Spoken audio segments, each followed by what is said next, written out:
اعوذ باللہ من الشیطان الرجیم، بسم اللہ الرحمن الرحیم۔ السلام علیکم محترم سامعین، رسول اکرم صلی اللہ علیہ وآلہ وسلم کی حدیث ہے کہ جو شخص اپنے وقت کے امام کی معرفت کے بغیر مر گیا وہ جہالت کی موت مرا۔ معرفت امام زمانہ علیہ السلام کے سلسلے میں آج ہم علماء اکرام کے دینی مسائل میں امام زمانہ علیہ السلام کی جانب سے ان کی مدد کے چند واقعات آپ کی خدمت میں پیش کریں گے۔ کتاب برکات حضرت ولی عصر علیہ السلام کے مطابق ہمارے جید عالم دین علامہ شیخ مفید کے زمانے میں ایک دن کسی گاؤں سے ایک شخص آپ کے پاس آیا اور اس نے سوال کیا، جناب ایک حاملہ عورت کا انتقال ہو گیا ہے لیکن اس کے شکم میں بچہ زندہ ہے، اس عورت کے شکم کو چاک کر کے بچہ کو نکال لیں یا اسی حالت میں دفن کر دیا جائے؟ جس پر شیخ مفید نے فتویٰ دیا کہ عورت کو اسی حالت میں دفن کر دیا جائے۔ یہ سن کر وہ شخص واپس چلا گیا۔ ابھی زیادہ دور نہیں پہنچا تھا کہ اچانک اس نے محسوس کیا کہ کوئی گھوڑا سوار پیچھے آ رہا ہے۔ جب گھوڑا سوار نزدیک پہنچا تو اس نے کہا، اے شخص، شیخ مفید نے کہا ہے شکم کو چاک کر کے بچہ نکال لیا جائے اور پھر عورت کو دفن کر دیا جائے۔ وہ شخص واپس پہنچا اور فتوے کے مطابق عمل کیا۔ کچھ عرصہ بعد گھوڑا سوار کا پورا ماجرا شیخ مفید سے بیان کیا گیا تو آپ نے کہا، میں نے کسی شخص کو نہیں بھیجا اور یقیناً وہ حضرت امام زمانہ علیہ السلام تھے، پس اس کا مطلب ہے کہ ہم احکام شرعی میں اشتباہ کرتے ہیں، لہٰذا اب یہی بہتر ہے کہ آج سے فتویٰ نہ دیا جائے۔ یہ کہہ کر آپ نے دروازہ بند کر لیا اور گھر سے باہر نہیں نکلے اور احساس ندامت کرنے لگے۔ لیکن ابھی زیادہ وقت نہیں ہوا تھا کہ حضرت امام زمانہ علیہ السلام کی طرف سے شیخ مفید کے لیے توقیع صادر ہوئی، جس کا مضمون یہ تھا، تمہارا کام فتویٰ دینا ہے اور ہمارا کام اصلاح کرنا ہے، یقین رکھو کہ ہم تمہیں اس طرح خطا میں نہیں پڑنے دیں گے۔ پس توقیع صادر ہونے کے بعد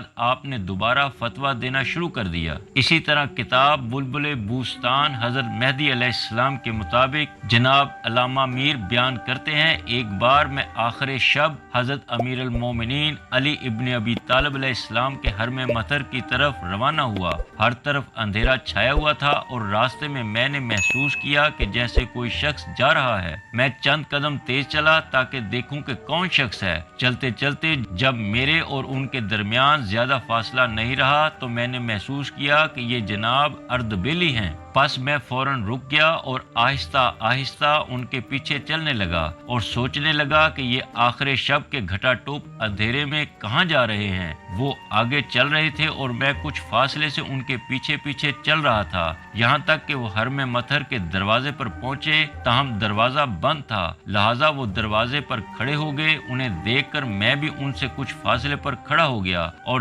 دیکھنے لگا کہ اب یہ کیا کرتے ہیں۔ ابھی زیادہ دیر نہ ہوئی تھی کہ انہوں نے آواز دی، مگر میں کچھ سمجھ نہ سکا۔ اسی اثنا میں نے دیکھا کہ حرم کا دروازہ کھلا اور ایک شخص نے ان سے کہا، جناب احمد اردبیلی اندر آ جائیے۔ یہ سن کر وہ فوراً اندر داخل ہو گئے۔ میں بھی تیزی سے آگے بڑھا اور اندر داخل ہونا چاہتا تھا کہ دروازہ بند ہو گیا اور میں باہر ہی رہ گیا۔ کچھ دیر بعد جناب اردبیلی باہر آئے اور بازار کی طرف چل دیے اور وہاں پہنچ کر مسجد کوفہ کی طرف روانہ ہو گئے۔ میں بھی آہستہ آہستہ ان کے پیچھے چل پڑا، یہاں تک کہ وہ مسجد کوفہ پہنچے۔ وہاں مقام ابراہیم کے پاس ایک نور دکھائی دیا۔ جناب مقدس اردبیلی اس نور کے پاس پہنچے اور کھڑے ہو گئے۔ میں نے آگے بڑھنے کی بڑی کوشش کی مگر کامیاب نہ ہو سکا۔ وہاں کچھ دیر رکنے کے بعد مقدس اردبیلی نجف اشرف کی طرف واپس ہو گئے اور میں پھر ان کے پیچھے پیچھے چل دیا۔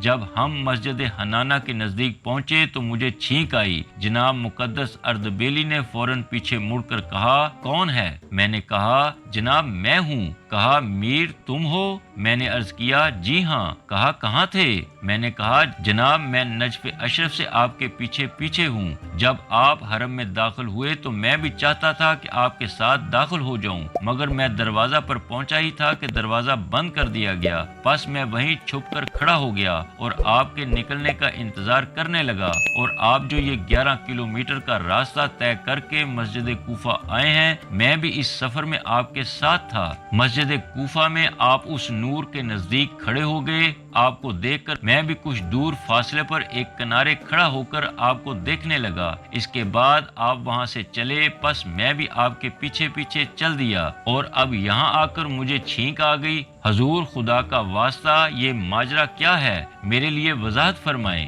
جناب مقدس اردبیلی بولے، وعدہ کرو کہ جب تک میں زندہ ہوں کسی سے نہیں کہو گے۔ میں نے کہا ٹھیک ہے، میں وعدہ کرتا ہوں کہ جب تک آپ حیات ہیں کسی سے نہیں کہوں گا۔ جناب مقدس اردبیلی بولے، میں جب بھی کسی علمی مشکل میں گرفتار ہوتا ہوں تو حضرت علی علیہ السلام سے پوچھ لیتا ہوں، وہ میری علمی مشکل آسان کر دیتے ہیں۔ پہلے کی طرح اس بار بھی ایک علمی مشکل پیش آئی۔ جب کافی صحیح و کوشش کے بعد بھی میری کچھ سمجھ میں نہیں آیا تو میں حضرت علی علیہ السلام کی بارگاہ میں شرف یاب ہوا، لیکن اس بار حضرت نے فرمایا اس شب تم مسجد کوفہ جاؤ، وہاں میرے فرزند حضرت مہدی علیہ السلام ہیں، ان سے بیان کرنا، وہ حل کر دیں گے۔ پس میں مسجد کوفہ جناب کے محضر مبارک میں شرف یاب ہوا، اور پھر جناب نے میرے سوال کا اطمینان بخش جواب دیا۔ اسی طرح کا ایک واقعہ کتاب وارث زمانہ سے ملاقات میں درج ہے۔ علامہ ہلی بیان کرتے ہیں، ایک بار میں شب جمعہ حضرت امام حسین علیہ السلام کی زیارت کے لیے گھر سے نکلا۔ میں گھوڑے پر سوار تھا اور میرے ہاتھ میں تازیانہ تھا۔ کچھ دیر راستہ طے کرنے کے بعد میں نے دیکھا ایک شخص عربی لباس پہنے ہوئے پیادہ میری طرف آ رہا ہے، یہاں تک وہ میرے نزدیک آیا اور میرے ساتھ سفر کرنے لگا۔ کچھ دیر بعد اس شخص نے ایک سوال کیا جسے سن کر میں بہت متاثر ہوا اور دل ہی دل میں سوچنے لگا یہ کوئی معمولی شخص نہیں ہے بلکہ لگتا ہے کہ کوئی بلند پایا کے عالم ہے۔ پس میں نے اس عرب شخص سے کچھ مشکل مسائل دریافت کیے جن کا انہوں نے بہت آسانی سے اطمینان بخش جواب دیا۔ اس سے مجھے 100% یقین ہو گیا کہ یہ شخص عالم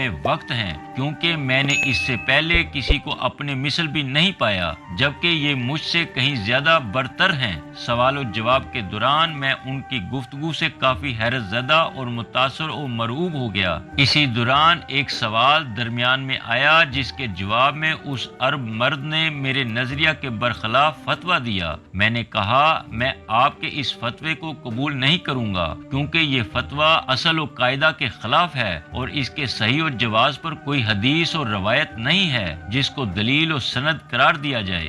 جناب نے فرمایا اس پر وہ حدیث دلیل و سند ہے جسے شیخ طوسی نے کتاب تہذیب میں رقم کیا ہے۔ میں نے کہا اس طرح کی کوئی حدیث کتاب تہذیب میں مذکور نہیں ہے۔ میرے ذہن میں بالکل نہیں ہے کہ شیخ طوسی یا ان کے علاوہ کسی اور عالم دین نے اس طرح کی کوئی حدیث یا روایت کسی کتاب میں نقل کی ہو۔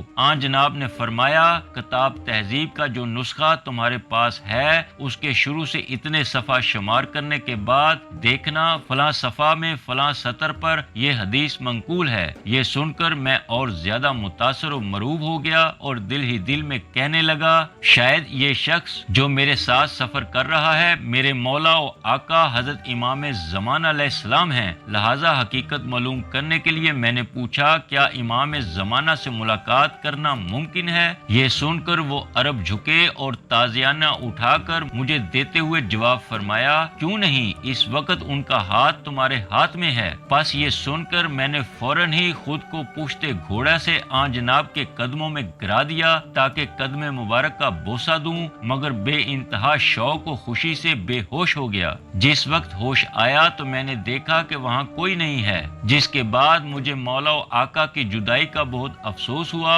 آخرکار گھر واپس آیا اور کتاب تہذیب کو اٹھا کر صفحات کی روح گردانی کی۔ پس جس جگہ مولا و آقا امام زمانہ علیہ السلام نے فرمایا تھا بینہ اسی مقام پر وہ حدیث مذکور تھی۔ پس میں نے اس حدیث شریف کے حاشیہ پر تحریر کیا یہ وہ حدیث ہے مجھے جس کی خبر میرے مولا و آقا امام زمانہ علیہ السلام نے دی ہے۔ محترم سامعین، ظہور امام مہدی علیہ السلام کے حالات سے آگاہی کے سلسلے میں اب تک کے لیے بس اتنا ہی۔ انشاءاللہ ہم مزید معرفت و آگاہی کی ویڈیوز کے ساتھ دوبارہ حاضر ہوں گے۔ تب تک اپنا، اپنے دوستوں اور عزیز و اقارب کا خیال رکھیے گا۔ والسلام۔